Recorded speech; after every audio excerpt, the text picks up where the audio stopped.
सुप्रभातम्। सर्वेभ्यो नमो नमः। सर्वेषां स्वागतम्। मम नाम पंकज मिश्रा अस्ति। सहायक अध्यापकः संस्कृत विभाग महात्मा गांधी शिक्षण संस्थानं दरभंगा।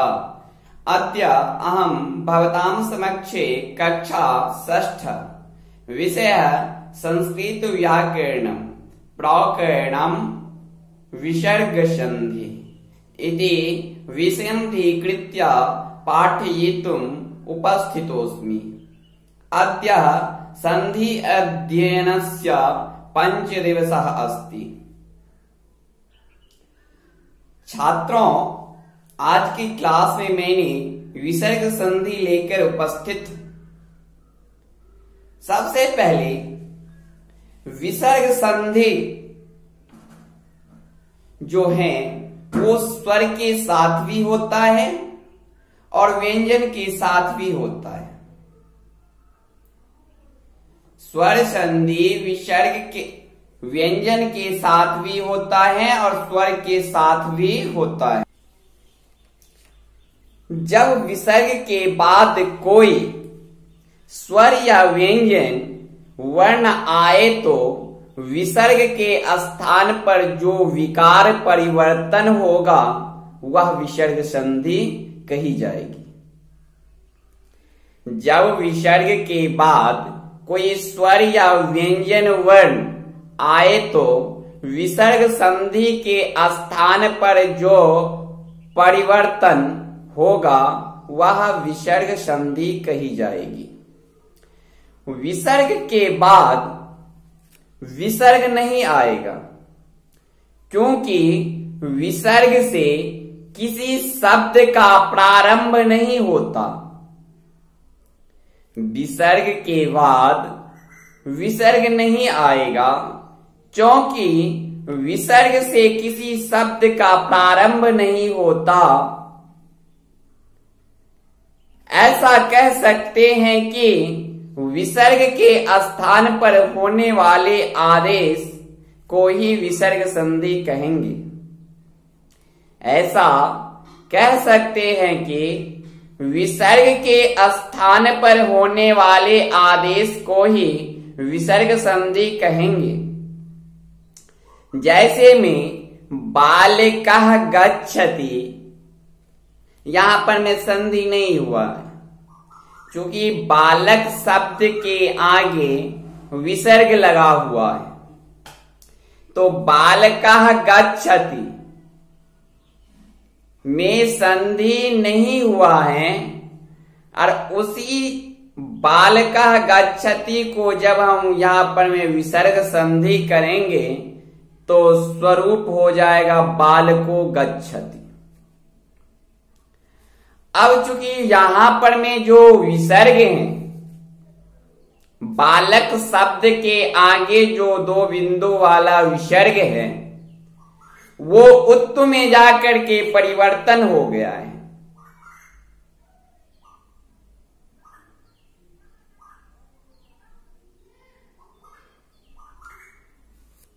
एक सूत्र है, खरवसानयोर विसर्जनीयस्य खरी अवसाने परान्तस्य रेफस्य विसर्गः स्यात्। यहां पर में कहीं कहीं जाकर के विसर्ग संधि के अंतर्गत रेफ को भी विसर्ग कर दिया जाता है।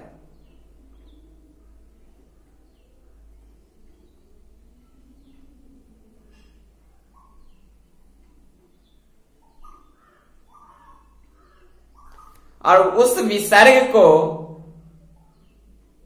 उत्तु कर दिया जाता है। उत्तु का मतलब होता है ओकार कर दिया जाता है। और जब ये विसर्ग को बालक शब्द के सामने जो विसर्ग है, जब वहां पर में संधि कार्य हुआ है तो बालको गच्छति हो गया है।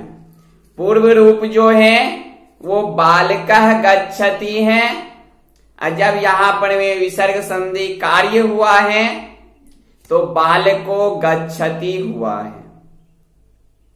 क्योंकि विसर्ग को उत्त में जाकर के परिवर्तित कर दिया गया है।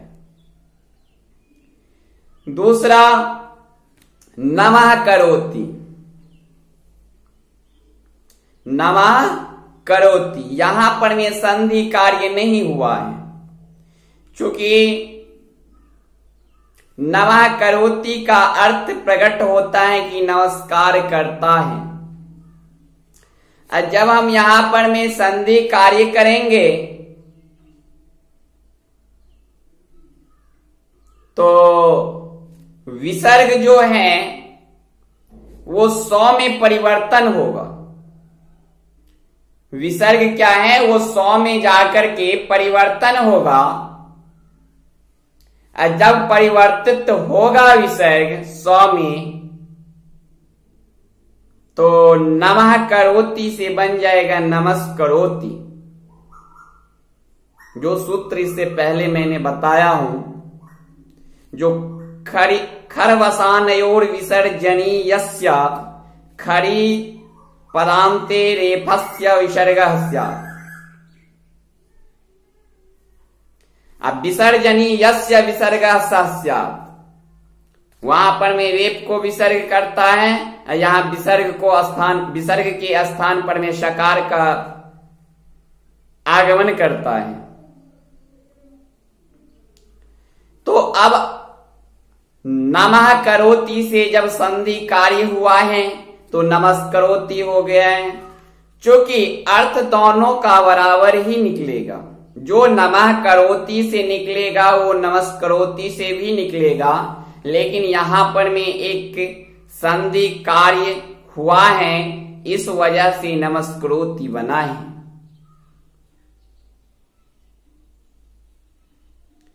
तीसरा है अलिरयम।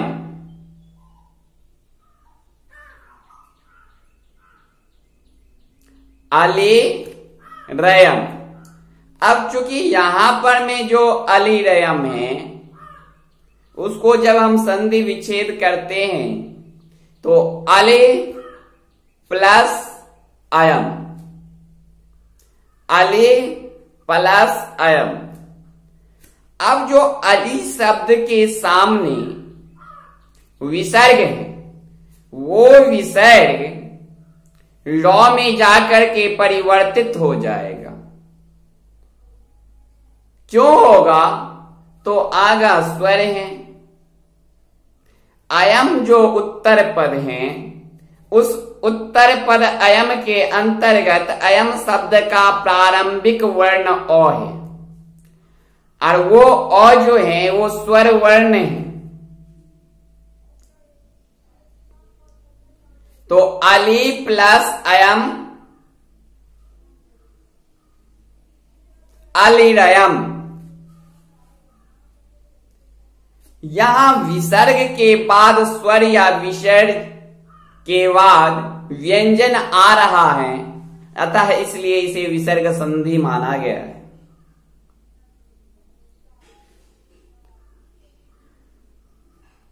जब हम पहला स्वर संधि की बात करें तो पूर्व तथा पर स्वरों के मिलने से जो परिवर्तन होता है उसे स्वर संधि कहते हैं। जैसे हिम प्लस आलय हिमालय, उप प्लस इंद्रा उपेंद्र।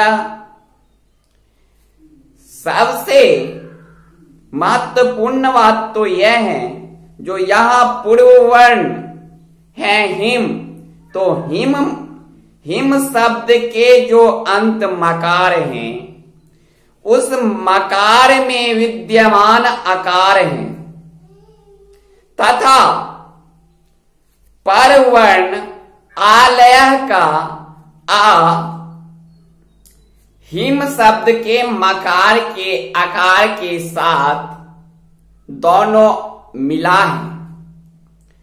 तो जब अ को आ के साथ मिलाया गया है तो स्वरूप आ ही बना है। तो समस्त पद हिमालय बना है। जैसे उप प्लस इंद्र। अब जो ये पकार है, उप शब्द का अंत जो पकार है, उस पकार में आकार है, और इंद्रा में ई शब्द जो है वो अ ई मिल करके ए बना है, तो उपेंद्रा हुआ है। इसी प्रकार दूसरे उदाहरण में उप के पकार में विद्यमान अ, पूर्ववर्ण तथा इंद्रा का ई परवर्ण है, अतः यहां स्वर संधि हो रही है। स्वर संधि के प्रमुख भेद दीर्घ संधि है। स्वर संधि के प्रमुख भेद दीर्घ संधि हैं।